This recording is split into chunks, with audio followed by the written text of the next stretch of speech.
வாரத்தில் ஒரு நாள் கம்பல்சரியாக மேண்டேட்ரியான ஒரு வேலை அப்படின்னா மாவு அரைக்கிற வேலை. அதுவும் ஒவ்வொரு நாளைக்கு கொஞ்சம் ஈஸியாக மாவு அரைச்சிக்கலாம் அப்படின்னு தோணும். அரிசி தனியாக உளுந்து தனியாக இல்லாமல் ரெண்டுத்தையும் ஒன்றா போட்டு அரைச்சி வச்சிடலாம் அப்படிங்கிற மாதிரி தோணும் இல்லையா? ஸோ அந்த மாதிரி ஒரு ரெசிபி தான் இது. தோசை செம்ம கிறிஸ்பியாக சூப்பராக இருக்கும்.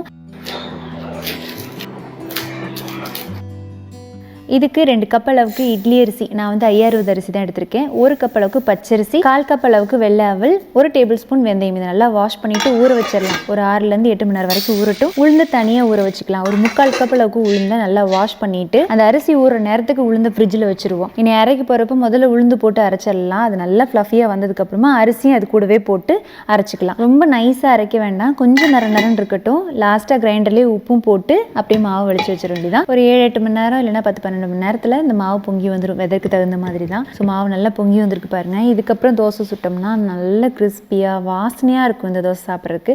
இந்த மாவில் பணியாரமும் ஊற்றலாம், நல்லாயிருக்கும். இந்த தோசைக்கல்ல பாருங்கள், ஜஸ்ட் இப்படி கையாலே உரிச்சு எடுக்கலாம் தோசையை. இந்த இரும்பு தோசைக்கல் 6 mm திக்னஸ் இருக்குது. அதனால் தோசை நல்லா மொறுன்னு வரும். அதோட உட்டன் ஹேண்டில் கொடுத்துருக்காங்க, ஈஸியாக இருக்கும் யூஸ் பண்ணுறதுக்கு. ராஜ் குக்வர்ஸ் அவங்களோட தண்டவாள தோசைக்கல். முதல்ல இது வாங்கினதுமே வாஷ் பண்ணிவிட்டு கொஞ்சம் எண்ணெய் ஊற்றி சூடானதும் தொடச்சி எடுத்ததுக்கப்புறமா மறுபடியும் கொஞ்சம் எண்ணெய் விட்டு வெங்காயத்தை போட்டு வதக்கினதுக்கப்புறமா எப்பவும் போல் தோசை ஊற்றிக்கலாம், சூப்பராக வரும். ஸோ ராஜ் குக்வேர்ஸோட டீட்டெயில்ஸ் எல்லாமே நான் டிஸ்கிரிப்ஷனில் கொடுத்துருக்கேன். தேவைப்படுறவங்க செக் பண்ணிக்கோங்க.